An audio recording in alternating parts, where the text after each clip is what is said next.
Hello again from the school cafeteria at St. Bernadette's Church. Today, our readings, the Gospel and the first reading both, speak to us about the prophet. The prophet.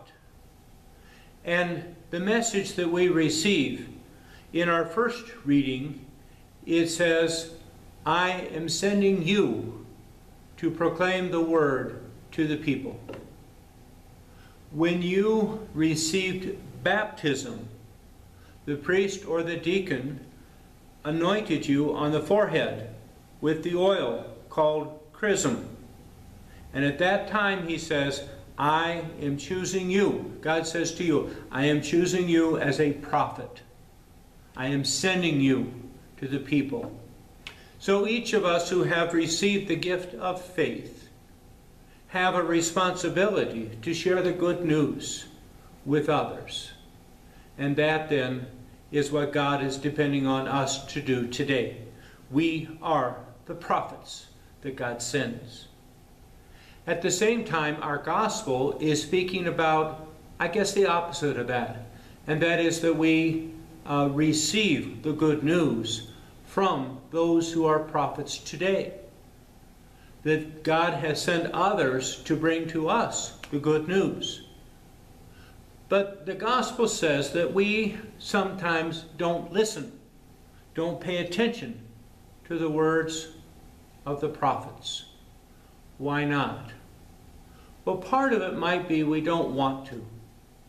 We don't want to because God always is calling us, and we are comfortable. We want to sit back. We don't want to change. Change is always difficult.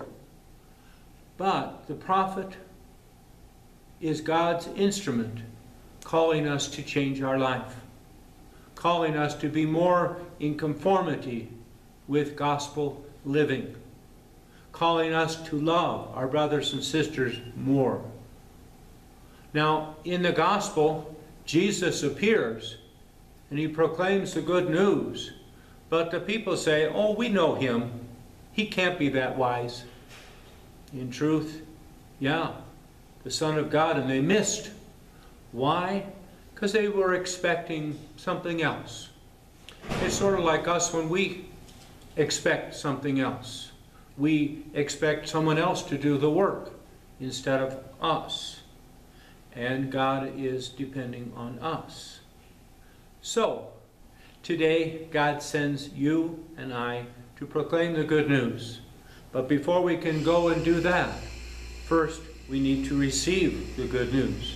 We need to listen to the voice of the prophet.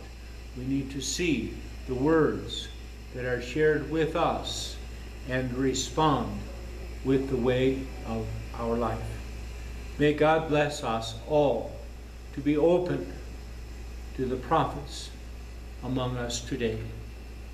God bless.